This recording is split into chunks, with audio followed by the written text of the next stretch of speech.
नमस्कार गुरुजनांनो, मी पवार आपल्या सर्वांचं बेसिक टू बेस्ट या यूट्यूब चॅनलवरती स्वागत करतो. तर आज आपण आपल्या भूगोल या विषयाच्या अभ्यासासंदर्भात आज आपण आर्द्रता व ढग या भौगोलिक घटकाविषयीच्या संकल्पना अगदी सोप्या भाषेमध्ये समजून घेणार आहोत.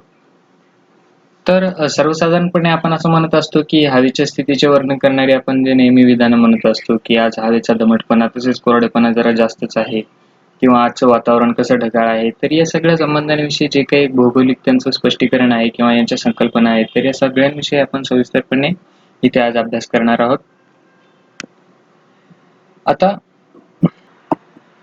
हवेमध्ये होणारा जो काही बदल आहे आपण वर्षभर अनुभवत असतो. वेगवेगळ्या काळामध्ये किंवा वेगवेगळ्या हंगामामध्ये ते आपल्याला जाणवून येत असतात. त्याचप्रमाणे आपण असं म्हणत असतो की हवेचा दमटपणा तसेच कोरडापणा जो काही असतो यानुसारच यामध्ये सगळे काही जे बदल होत असतात.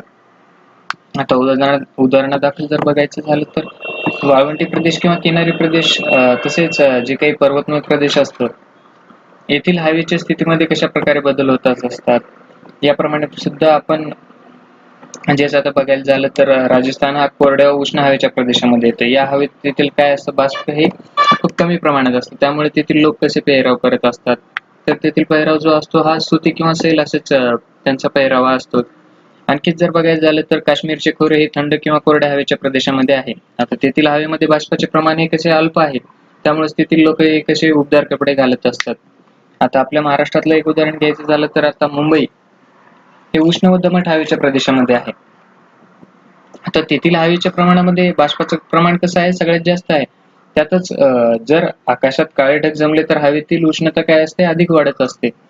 आता या सगळ्या चर्चेवरून आपल्याला असं एक जाणून येतं की आपण जे शब्द उच्चारत असतो की उष्ण, दमट, कोरडी, थंड हे सगळे सर्व शब्द कशाचे आहेत, हवेचे एक स्थितीदर्शक वर्णन आपल्याला करून देतात. तर त्याचबरोबर त्याचे साकडं वातावरणातील बाष्पाशी सुद्धा आहे. आता बाष्प हा घटक वातावरणामध्ये कशा स्थितीत असतो की अदृश्य स्थितीमध्ये असतो. कोणत्याही ठिकाणची हवेची जी काही स्थिती आहे ती स्पष्ट करताना आपण बाष्प हा घटक प्राधान्याने विचारात घेतो. आता एखाद्या ठिकाणी जी काही पर्जन्यजन्य स्थिती आहे ती निर्माण होण्यासाठी वातावरणामध्ये बाष्प असणं हे आवश्यकच असतं. आता जरा विचार करा की जर हिवाळ्यामध्ये आपण जेव्हा आरशाच्या काचेवर असं श्वास सोडतो तेव्हा काय घडत असतं की ते बाष्प एक आपल्याला कसं एक धुके निर्माण झाल्यासारखं किंवा एक धुंद धुंद अशी आपली प्रतिमा दिसत असते. तर याच आधारे आपण सुरुवातीला पाहणार आहोत की तेच म्हणजे काय, बाष्पीभवन. आता बाष्पीभवन म्हणजे काय याविषयीची संकल्पना आहे आपण सविस्तरपणे येथे आणि सोप्या भाषेमध्ये मी तुम्हाला समजून सांगण्याचा प्रयत्न करत आहे. तर बाष्पीभवन म्हणजे काय, ही एक पाण्याचे बाष्पात रूपांतर करणारी एक प्रक्रिया आहे. आता सूर्याच्या उष्णतेमुळे काय होतं की पृथ्वीवरील जे काही पाणी आहे याचं कशामध्ये, बाष्पामध्ये रूपांतर होतं सूर्याच्या उष्णतेमुळे. तर बाष्पीभवनाची प्रक्रिया ही हवेची शुष्कता, तापमान आणि वाऱ्याचा वेग यावरती आधारित असते. आता कोरडी व उष्ण हवा असेल तर बाष्पीभवनाचा वेग काय असतो, हा अधिक असतो. त्याचप्रमाणे कोरड्या व थंड हवेतही बाष्पीभवनाची क्रिया सुरूच राहते. या उलटच जर आपण अतिशय दमट हवामान असताना बाष्पीभवनाची क्रिया कशी असते, ही मंद असते किंवा कमी असते. वातावरणातील जे हा जो काही हवेचा वाहण्याचा वेग किंवा हवेचे तापमान जास्त असेल तर त्या परिस्थितीमध्ये बाष्पीभवनाची क्रिया कशी, ही खूप जलद अशा गतीने घडत असते. आता वारा हा कमी वेगाने वाहत असेल व थंड हवा असेल तर बाष्पीभवन काय होतं, कमी होतं. बाष्पीभवनाचा मूळ मुद्दा असाच की सूर्याच्या उष्णतेमुळे जे काही पृथ्वीवरील आपल्या भूपृष्ठावर जे काही पाणी आहे याची काय उष्णतेमुळे त्याचं बाष्पामध्ये रूपांतर होत असतं. त्या कारणाने आपल्याला वेगवेगळ्या ठिकाणी किंवा वेगवेगळ्या अशा परिस्थितीमध्ये बाष्पीभवनाची क्रिया किंवा त्यांचा वेग हे सगळं यावरती अवलंबून असतं. तर आता वातावरणामध्ये जे काही आपण आर्द्रता असं एक म्हणत असतो, तर आर्द्रता म्हणजे नेमकं काय, तर हवेतील जे काही बाष्पाचे प्रमाण ही हवेची काय असते, आर्द्रता असते. आता हवेचा दमटपणा किंवा कोरडेपणा हा आर्द्रतेच्या म्हणजेच बाष्पाच्या प्रमाणावर अवलंबून असतो. आता हवा ही काय असते, विशिष्ट तापमानात किंवा विशिष्ट प्रमाणातच बाष्प धारण करू शकते. असं काही नाही की हवा जी काय आहे ती खूप सारं पृथ्वीवर जितकं काही पाणी आहे ते सूर्याच्या उष्णतेमुळे त्याचं सगळंच बाष्पीभवन झालं आणि सगळंच बर्फामध्ये रूपांतर झालं, असं कधी सुद्धा घडत नाही. तर यांचा जो काही एक नैसर्गिक चक्र आहे ते आपण समजून घेऊयात. तर हवा जशी जशी थंड होत असते ना तसं तसं काय होतं, तिची बाष्पधारण क्षमता ही काय होत असते, कमी होत जाते. म्हणजेच गरम हवा थंड हवेपेक्षा काय करते की जास्त बाष्प धारण करू शकते. आता एका विशिष्ट तापमानात हवेची जी काही बाष्पधारण क्षमता व बाष्पाचे प्रमाण सारखेच असते. हीच झाली हवेची कोणती, बाष्प संपृक्त स्थिती असं आपण म्हणत असतो. म्हणजेच काय की बाष्पाचं प्रमाण आणि हवेची क्षमता, बाष्पधारण क्षमता जी आहे ती जर सारख्याच प्रमाणात असली तर आपण काय म्हणतो की ही स्थिती आपण बाष्प संपृक्त स्थिती आहे अशी ओळखली जाते. तर त्याचप्रमाणे हवेची बाष्पधारण क्षमता ही कशी असते की हवेच्या तापमानावरती अवलंबून असते. आता म्हणजेच काय की हवेचे तापमान जितके जास्त किंवा तितकी बाष्पधारण क्षमता त्यामध्ये अधिक असते. आता वातावरणामध्ये आपण जसं उंचावरती जावे तसं काय होते की हवा ही थंड होत जाते. आता या नियमानुसार हवा जशी उंच जाईल तशी ती हवेची बाष्पधारण क्षमता सुद्धा काय होणार आहे, हवा जशी थंड झाली तशी त्याची बाष्पधारण क्षमता ही कमी होते. आता यानुसारच आपण पाहिले की हवेतील जे काही बाष्पाचं प्रमाण आहे त्यालाच आपण काय म्हणतो की ती हवेची एक आर्द्रता असते. परंतु या आर्द्रतेला आपण मोजत कसा असतो किंवा याचं मापन कसं करत असतो, तर त्यासाठी आपण आर्द्रतेचे मापन करण्यासाठी सर्वसामान्यपणे ग्रॅम प्रति घनमीटर अशा एककामध्ये तिला व्यक्त केले जाते. तर कोणत्याही तापमानाला हवेमधील जे काही आर्द्रतेचं प्रमाण आहे ते आपण 0 ग्रॅम प्रति घनमीटर अशी असल्यास ती हवा कोरडी असते. तर त्याचप्रमाणे काय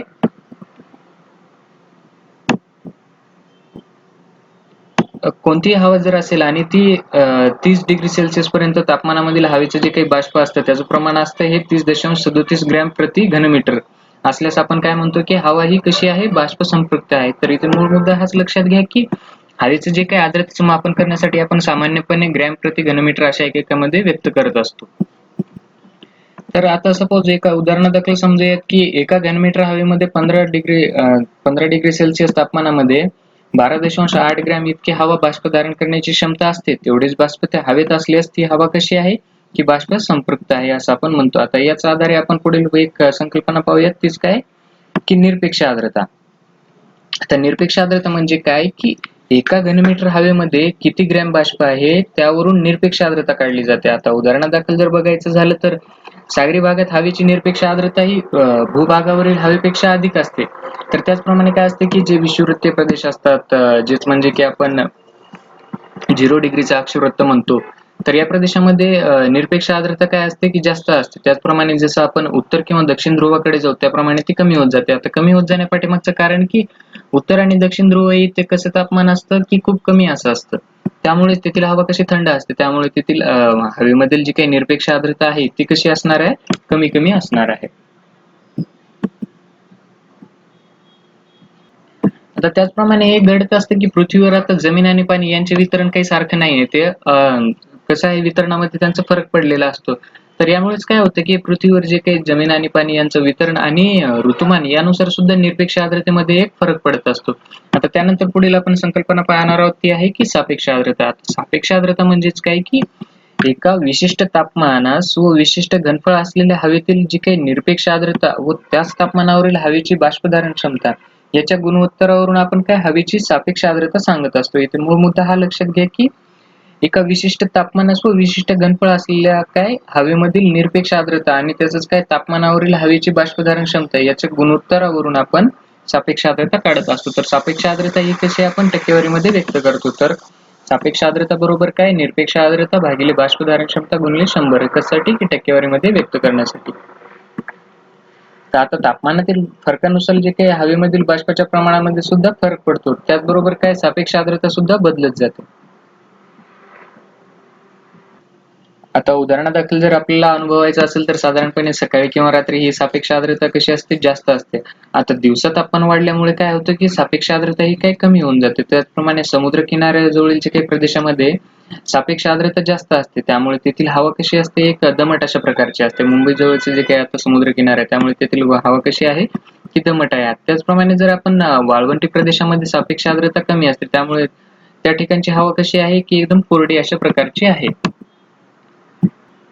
आता यानुसार आपण पुढील संकल्पना एक समजावून घेणार आहोत की ती म्हणजेच सांद्रीभवन किंवा घनीभवन. आपल्याला अभ्यास करताना हे दोन शब्द परीक्षा याचे असतील, परंतु नेमकी सांद्रीभवन म्हणजे काय आणि घनीभवन म्हणजे काय याविषयी आपण सविस्तरपणे इथे जाणून घेणार आहोत. तर वातावरणातील जे काही वायुरूप बाष्पाचे जलरूपामध्ये परिवर्तन होण्याच्या क्रियेला काय म्हणतो आपण की सांद्रीभवन असं म्हटलं जातं. त्याचप्रमाणे काय वातावरणामधील बाष्पाचे घनरूपात परिवर्तन होण्याच्या क्रियेला घनीभवन म्हणतात. इथे मूळ मुद्दा हा लक्षात घ्या की वातावरणामध्ये जो काही एक वायुरूप बाष्प आहे त्याचं जल रूपामध्ये परिवर्तन झालं म्हणजेच सांद्रीभवन झालं. त्याचप्रमाणे बाष्पाचे घनरूपात परिवर्तन होण्याच्या क्रियेला काय म्हटलं जातं? घनीभवन. ज्याचं घन रूपामध्ये परिवर्तन होतं त्याला घनीभवन आणि ज्याचं जल रूपात परिवर्तन होतं त्याला सांद्रीभवन. तर हे दोन फरक जे आहेत ते लक्षात ठेवा. तर हवेचे तापमान कमी झाल्यामुळे काय हवेची बाष्पधारण क्षमता ही कशी कमी होत जाते. तर हवेची सापेक्ष आर्द्रता ही 100% झाल्यावर बाष्पांचे जे काही सांद्रीभवन होऊन त्यासाठी सुरुवात होते सांद्रीभवन होण्याला. तर त्यावेळी काय हवा एक आपण दवबिंदू तापमान पातळीला असणं सुद्धा एक आवश्यक असतं. आता सांद्रीभवनासाठी तापमान कमी होणे व सापेक्ष आर्द्रता वाढणे यासारख्या बाबी ह्या आवश्यक असतातच. त्याचमध्ये काय की मोकळ्या वातावरणात जे काही हवेतील बाष्पाचे सांद्रीभवन हे वातावरणातील सूक्ष्म कणांभोवती म्हणजेच काय आता धुलीकण असेल किंवा क्षार इत्यादी यांच्यामुळे काय घडत असतं. आता याचंच जर उदाहरणादाखल आपल्याला बघायचं झालं तर जमिनीलगत आपण सांद्रीभवनाची जर रूपे पाहिली तर त्यामध्येच काय की हिवाळ्यामध्ये आपण दव अनुभवला असेल किंवा दहीवर किंवा जास्त प्रमाणात सकाळी सकाळी जे धुके पडलेले असतात हे कशाचे आहे? जमिनीलगत घडणाऱ्या सांद्रीभवनाचे हे काय प्रकार आहेत. तर त्याचप्रमाणे ढग जमिनीपासून जास्त उंचावर असणारी ही सांद्रीभवनाची कशी आहेत? उंचावर आढळणारे रूपे आहेत त्यांची. ढग हे जमिनीपासून उंचावर आढळणारे आणि दव, दहीवर किंवा धुके जे आहेत हे जमिनीलगत आढळणारे सांद्रीभवनाची एक रूपेच आहेत. आता याचप्रमाणे आपल्याला ही सुद्धा संकल्पना जाणून घ्यायची की बाबा ढग म्हणजे काय? नेमकी आपल्याला वेगवेगळ्या प्रकारचे ढग आपल्याला वेगवेगळ्या वातावरणामध्ये किंवा वेगवेगळ्या हंगामामध्ये आपल्याला दिसत असतात. तर या ढगांचे सुद्धा प्रकार असतात आणि हा ढग म्हणजे आपण काय म्हणतो की फक्त आकाशामध्ये एक आपल्याला काहीतरी एक वस्तू दिसते किंवा आपल्या दृष्टीला पडते आणि त्याला आपण ढग म्हणतो काय? तर याविषयी आपण सविस्तरपणे इथे चर्चा करूयात. तर ढग हा वातावरणामध्ये जास्त उंचीवर आढळणारा कसा आहे? हा सांद्रीभवनाचा एक प्रकार आहे. मूळ मुद्दा हा लक्षात घ्या की ढग काय आहे की सांद्रीभवनाचा एक प्रकार आहे.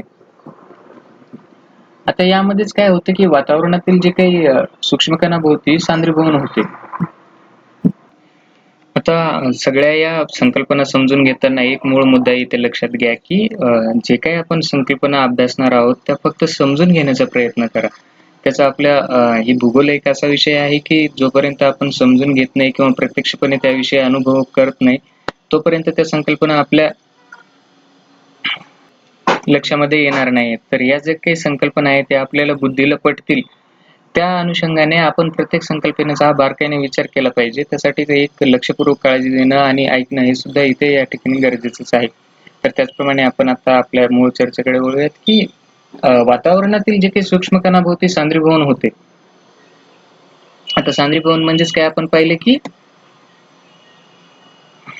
वायुरूप बाष्पाचे जलरूपामध्ये परिवर्तन. तेच काय होतं तर वातावरणातील जे काही सूक्ष्म कण असतात त्यांच्या भोवती सांद्रीभवन होत असते. आता सांद्रीभवन होऊन जे काही तयार झालेले ढगामधील जलकण म्हणा किंवा हिमकण हे कसे असतात? अत्यंत सूक्ष्म अशा कणाचे असल्यामुळे जवळजवळ त्यांना एक वजनविरहित अवस्थेमध्येच असतात.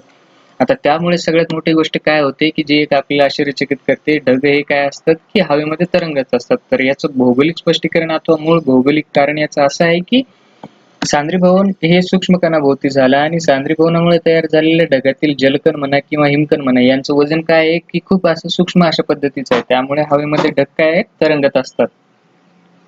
तर आपल्याला सहसा कोणी असं विचारलं की बाबा हवेमध्ये ढग का तरंगतात? तर आपण काय म्हणू शकतो? तर या सगळ्या छोट्या छोट्या प्रश्नांची उत्तरं देण्यासाठी परंतु खूप मोठी अशी संकल्पना समजण्यासाठी आपल्याला या सगळ्या संकल्पनांची मदत होते. तर त्यासाठी आपण जे काही अभ्यास करतोय त्याचं बेसिक एक समजून घ्यायला पाहिजे. तर त्यासाठी आपण बेसिक पासून सुरुवात करतोय. तर आता असो, सूर्याच्या उष्णतेने पाणी व जमीन ही तापतच असते. तर भूपृष्ठालगतची जी काही हवा असते म्हणजे जमिनीलगतची हवा काय होते ती तापते. त्यामुळे हवा तापल्यामुळेच काय होते ती प्रसरण पावते आणि हवेची घनता काय होते? कमी होते. हवेचं तापमान जास्त वाढल्यानंतर काय हवेची घनता ही कमी होत असते. तर गरम हवा काय होते की ही उंचावर जाऊ लागते आणि त्याचप्रमाणे काय आहे? उंचावर जाताना हवेचं तापमान हे काय होतं? आणखी कमी होतं. तर हवेची बाष्पधारण क्षमता त्या ठिकाणी काय होते? अजून कमी होते. तापमान कमी झाल्यामुळेच काय होतं? हवेची बाष्पधारण क्षमता ही कमी होते. आता सापेक्ष आर्द्रता या कारणामुळे काय होते की वाढत चालल्या जाते. हवेमधील जे काही बाष्पाचे जलकणात किंवा हिमकणात रूपांतर होण्याची ही जी काही क्रिया आहे ती याच्यामुळेच घडत असते. आता ही त्या हवेची आपण काय मानूया की दव बिंदू तापमान पातळी जी काही असते. आता हवेतील बाष्पाच्या प्रमाणावरती सांद्रीभवन पातळी सुद्धा ठरत असते. आता दव बिंदू तापमान पातळी देखील उंच आणि उंची जी काही आपली जमिनीपासून बाष्पांची जी काही वाऱ्यांची उंची आहे त्यावरती आणि बाष्प यांच्या प्रमाणावरती ठरते. हे तर ही सगळ्यात मोठी गोष्ट लक्षात घेण्याची आवश्यकता आहे. तर हे बघा या ठिकाणी की उंचीनुसार ढगांचं जे काही वर्गीकरण दिलं आहे याविषयी आपण सविस्तर पाहणार आहोत. परंतु हे जास्त उंचीवरील ढग, मध्यम उंचीवरील आणि कमी उंचीवरील असे आपण ठळक असे 3 प्रकारामध्ये यांचं वर्गीकरण केलं आहे. तर सुरुवातीला आपण हे पाहूयात की सांद्रीभवनामुळे जे काही वातावरणात जास्त उंचीवर सूक्ष्म जलकण व हिमकण हवेमध्ये काय तरंगत असतात. आता हवेतील धुलीकणाभोवती ते एकत्र येतात आणि मोठ्या आकाराचे बनतात. त्यांच्या समुच्चयासच आपण काय म्हणतो, ढग असं म्हणतो. आता ढग आकाशामध्ये तरंगतात याचं भौगोलिक कारण तर आपण पाहिलं, पण नेमकी ढग कशाला म्हणायचं, की आपण एक म्हणत असतो की जे काही आपण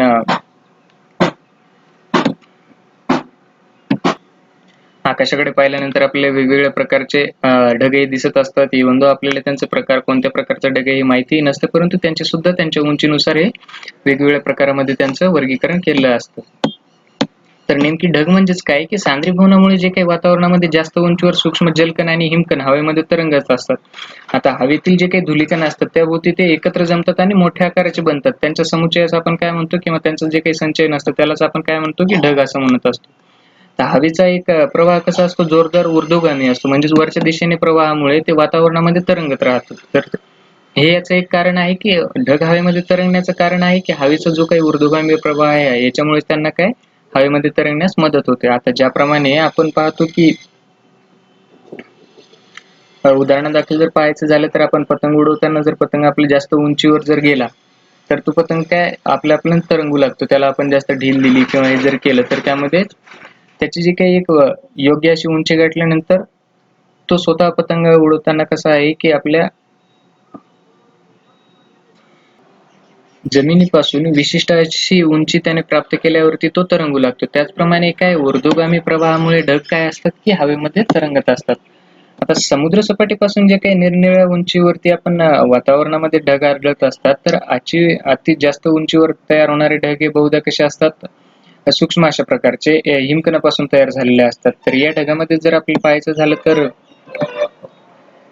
बाष्पीभवनाची व सांद्रीभवनाची क्रिया ही काय पाठोपाठच घडत असते. ढगामध्ये जी काही आहे सांद्रीभवन आणि बाष्पीभवन ही क्रिया एका पाठोपाठ घडत असते. आता ढगामधील जे काही जलकणांच्या व हिमकणांच्या सतत या हालचाली सुद्धा होत असतात. पृथ्वीवर होणारी जी काही आपण वृष्टी किंवा पाऊस म्हणतोय विशिष्ट प्रकारच्या ढगामधूनच होत असते. आता बाष्पाचे हे जे काही प्रमाण जमिनीलगत अधिक असते, तर समुद्र सपाटीपासून आपण जसजसं उंच जाऊ ना तसं काय होते, की उंचीनुसार बाष्पाचे प्रमाण हे कमी कमी होत जातं.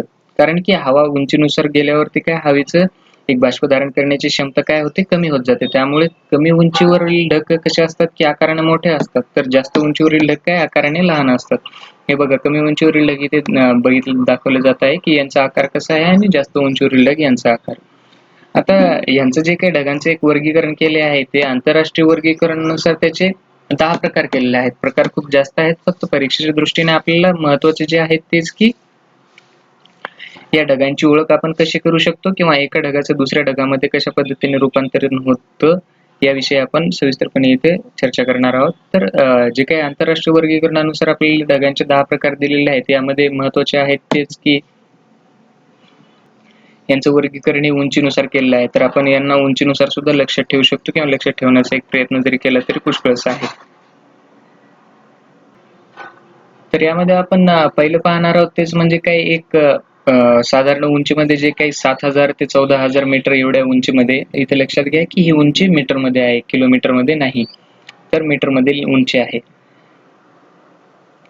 तर यामध्ये 3 प्रकार पडतात. त्यामध्येच काय एक सिरस, दुसरा सिरोट्रस आणि तिसरा काय सिरोक्युमुलस. हे 7 ते 14,000 एवढ्या उंचीमध्ये असणारे म्हणजेच काय कमी उंचीवरील आपण ढग म्हणू शकतो. किंवा जास्त उंचीवरील हे जे काही ढगांचं वर्गीकरण केलं आहे, जास्त उंची ते कमी उंची यानुसार ते आता सगळ्यात वरती जे दिले आहे त्यांची उंची 7 ते 14,000 आहे. आणि त्यानंतर खाली जे दिले आहेत ते की 2,000 पेक्षा कमी उंचीवरील, म्हणजेच आधी आपण जास्त उंचीवरील ढगामध्ये सिरस, सिरोट्रस आणि सिरोक्युमुलस या 3 ढगांचा समावेश होतो. त्याचप्रमाणे 2,000 ते 7,000 एवढ्या उंचीवरील जे काही ढग आहेत यामध्ये अल्टोस्ट्रॅटस, अल्टोक्युमुलस या ढगांचा समावेश होतो. आणि पुढे जे काही आहे आपण पाहतोय की या मध्यम उंचीवरील ढगामध्ये अल्टोस्ट्रॅटस आणि अल्टोक्युमुलस या ढगांचा समावेश होतो. त्याचप्रमाणे जे काही आपण कमी उंचीवरील ढग म्हणतो 2,000 पेक्षा जी कमी उंचीवरील आहे यामध्ये स्ट्रॅटोक्युमुलस, स्ट्रॅटस आणि निम्बोस्ट्रॅटस या 3 ढगांचा समावेश होतो. आता विस्तार कमी किंवा जास्तही असू शकते या ढगांचं, त्यानुसार त्यांचं 2 वर्गीकरण केलेले आहेत तेच की म्हणजे एक क्युमुलस आणि क्युमुलोनिम्स या दोन ढगांचं वर्गीकरण किंवा विस्तार ज्याचं काही कमी जास्त जो काही आहे यानुसार यांचं वर्गीकरण केलेलं आहे. आता या प्रत्येक ढगाविषयी आपण सविस्तर त्यांची ओळख, त्यांचं स्वरूप कसं आहे आणि त्यांचं जो काही कार्य आहे किंवा हे ढग आपल्याला कधी आपल्याला दृष्टीस पडतात किंवा निदर्शनास येतात, तर याविषयी आपण सविस्तरपणे प्रत्येक ढगाची चर्चा करूयात.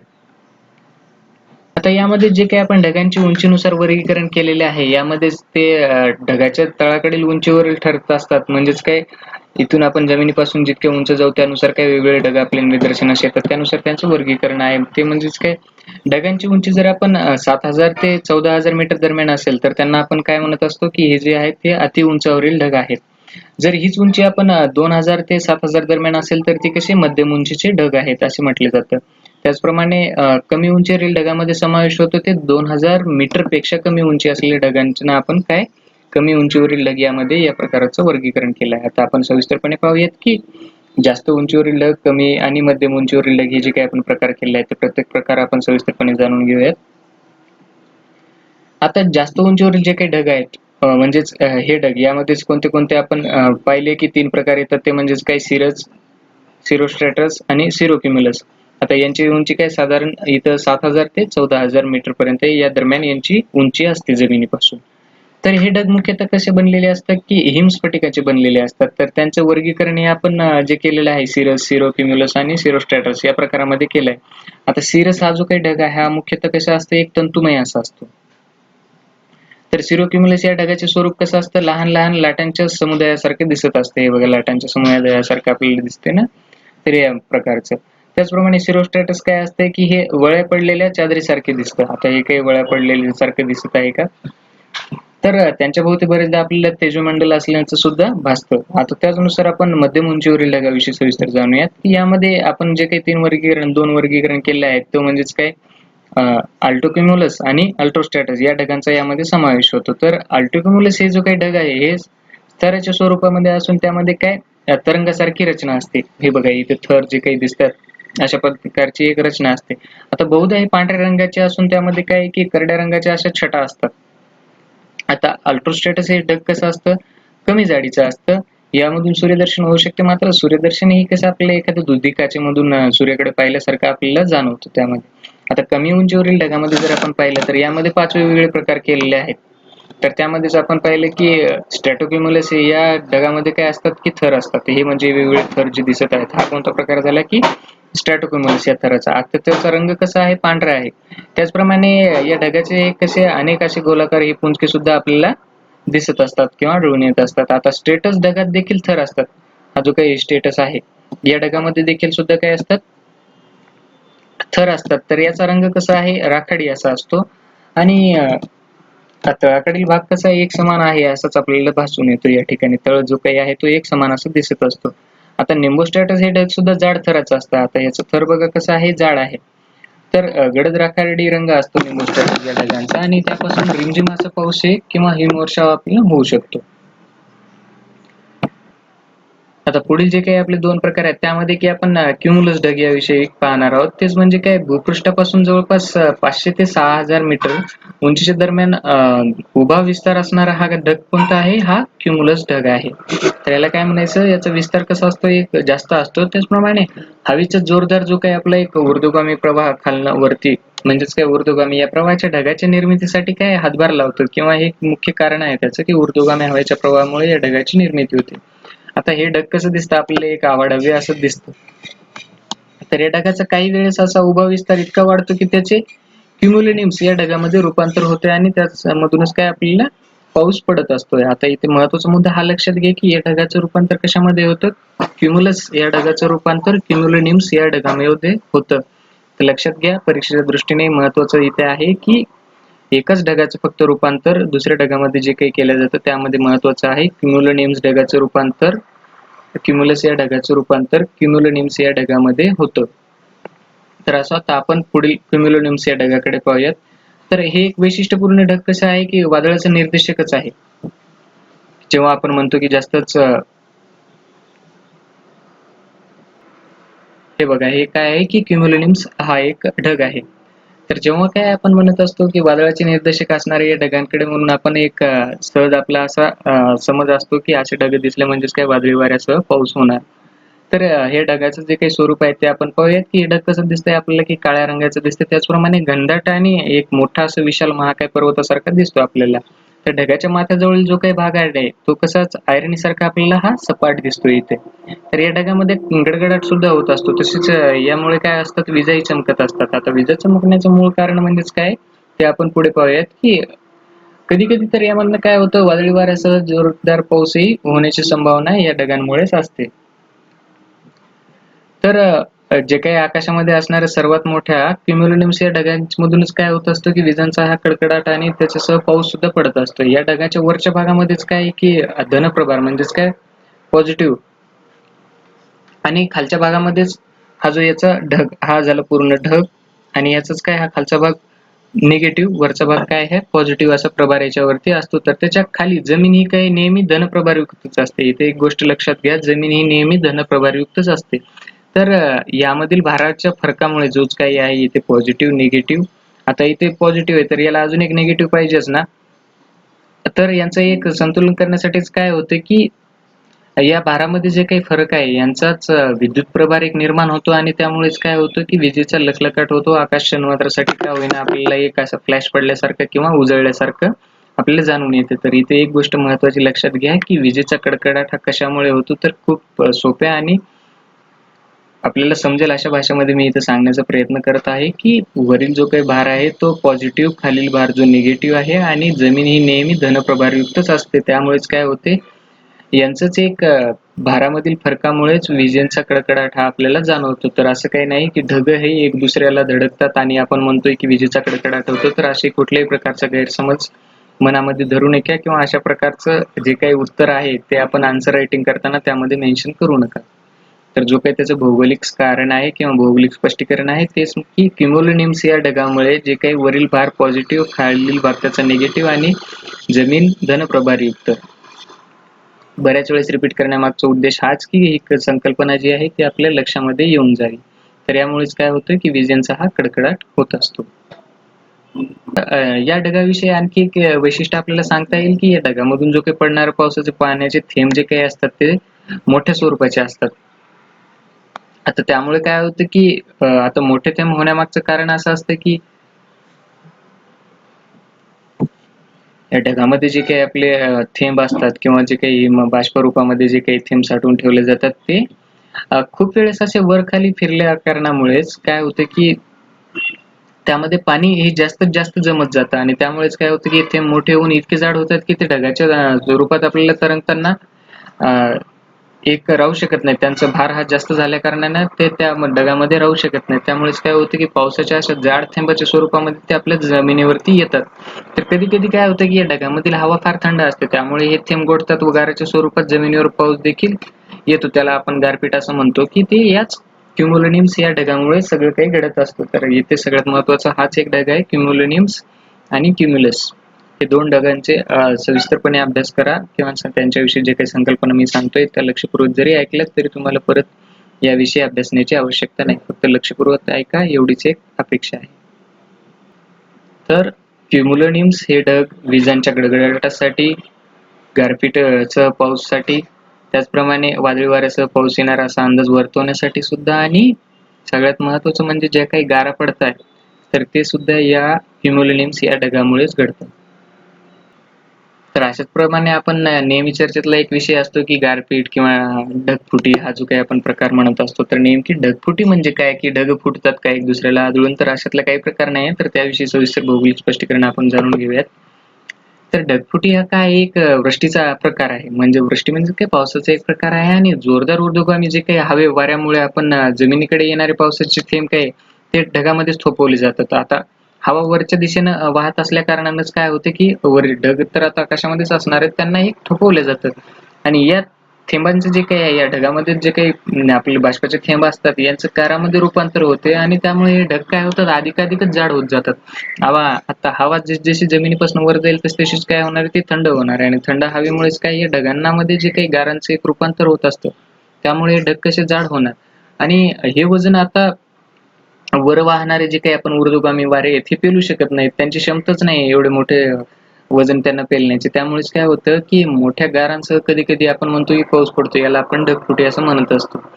तर एखाद्या लहान किंवा विशिष्ट भूभागामध्ये आपण सुमारे असं म्हणतो, की बातमीमध्ये आपण ऐकलं असेल किंवा न्यूजमध्ये ऐकले, की 100 मिमी किंवा त्यापेक्षा जास्त पाऊस झाला, की आपण त्याला काय म्हणत असतो, की ढगफुटी असं म्हणत असतो. तर हा प्रकार प्रामुख्याने आपल्याला जवळ पर्वतीय प्रदेश असतील किंवा विशिष्ट अशा प्रदेशामध्ये ज्या ठिकाणी जास्त पावसाचं प्रमाण असतं, अशा ठिकाणी आपल्याला हे पाहावयास मिळतात. तर भारतामध्ये जर आपण याचा विचार केला तर हिमालयाच्या रांगामध्ये असलेले काही राज्य जे काही आहेत, तर या ठिकाणी अशा प्रकारचं ढगफुटी म्हणा किंवा अशा प्रकारचा पाऊस हा पडताना आपल्याला आढळतो. तर अशा पद्धतीने आपण आज आर्द्रता व ढग या भूगोल विषयाच्या घटकामध्ये नेमकी आर्द्रता म्हणजे काय, ढग म्हणजे काय, त्याचबरोबर सांद्रीभवन, बाष्पीभवन आणि अजून ज्या काही संकल्पना समजून घेतल्या आहेत. हवा म्हणजेच काय, हवेतील आर्द्रता, तसेच बाष्पीभवन, ढगफुटी आणि त्याचे प्रकार, वेगवेगळ्या ढगांचे प्रकार जे काही पाहिले आहेत, उंचीनुसार वर्गीकरण केले आहे. तर या सगळ्या गोष्टींविषयी सविस्तर अभ्यास केलेला आहे. तर माझी तुम्हाला अजून एक विनंती आहे, जर तुम्हाला समजलं नसेल तर परत हा व्हिडिओ बघा आणि ह्या जे काही बेसिक संकल्पना आहेत ते समजून घेण्यासाठी तुम्हाला खूप योग्य प्रकारची अशी एक मदतच होईल, अशीच एक आशा व्यक्त करतो आणि तशी ती होणारच आहे. मी खूप सोप्या भाषेमध्ये तुम्हाला हा समजून सांगण्याचा प्रयत्न केला आहे. आपण कितीही लाखो रुपये खर्च करून जरी कोणत्या इन्स्टिट्यूटमध्ये गेलो तरी हे बेसिक गोष्टी आपल्याला कोणी सुद्धा समजून सांगणार नाही. तुमचा जर माझ्या या गोष्टीवर विश्वास बसत नसेल, तर काही जणांना अनुभव आलाही असेल, की या बेसिक गोष्टी आपल्याला कोणीही सांगू शकत नाही. त्यासाठी आपल्याला स्वतः सेल्फ स्टडी करावं लागणार आहे आणि बेसिक पक्कं करूनच आपण कसं आहे काय या भूगोल विषयामध्ये जे काही पुढील अशा क्लिष्ट अशा संकल्पना आहेत त्या समजून घेण्यासाठी यांचा खूप मोठा मदत होतो. तर यासाठीच मी म्हणतोय, की फ्रॉम बेसिक टू बेस्ट. त्यासाठी सगळ्यात आधी महत्त्वाचा आपला पाया पक्का करा आणि त्यानंतरच पुढे तुम्हाला जे काही करायचं आहे किंवा जे काही अभ्यासायचं आहे त्याविषयी आधी मूलभूत संकल्पना आहे समजून घ्या. तर अशा पद्धतीने आपण आज या आर्द्रता व ढग याविषयी सविस्तरपणे चर्चा केली आहे. तर आता आपण आपल्या क्वेश्चनच्या भागाकडे वळूयात. तर प्रत्येक वेळेस जे काही शेवटी क्वेश्चन दिलेला असतो, तर कृपा करून असा एक पूर्ण संकल्पना समजून घेतल्यानंतर प्रश्नांचा जास्तीत जास्त सराव करण्याचा प्रयत्न करा. कारण आजच्या या स्पर्धेच्या युगामध्ये आपले शत्रू हे फक्त प्रश्नच आहेत. आपण जेव्हा परीक्षेच्या वेळेस ज्यांच्याशी लढायचं आहे तेही आपल्यासमोर प्रश्न म्हणूनच उभे राहणार आहेत. तर याच प्रश्नांचा आपण जास्तीत जास्त सराव करून आपण आपल्या बुद्धीच्या शस्त्राने म्हणा, तसेच विचाराच्या शस्त्राने म्हणा, कशा प्रकारे यांना पराजित करू शकतो. तर हे सगळ्यात मोठं युद्ध कसं खेळायचं या ठिकाणी एक युद्धनीती सांगितलेली आहे. त्यासाठी जास्तीत जास्त प्रश्नांचा सराव करा. आता हे जे काही प्रश्न दिलेले आहेत तर या प्रश्नांचं उत्तर तुम्ही मला डिस्क्रिप्शनमध्ये किंवा कमेंट्समध्ये जरी पाठवलेत तरी मी त्याविषयी एक तुम्ही खूप संकल्पना चांगल्या समजून घेतल्या आहेत असं मी समजेन. तर त्यासाठी शेवटी जे काही प्रश्न दिले आहेत त्यांचा सराव करा आणि जास्तीत जास्त होईल तेवढ्या प्रमाणामध्ये स्वतः याचं उत्तर लिहिण्याचा प्रयत्न करा. तर धन्यवाद.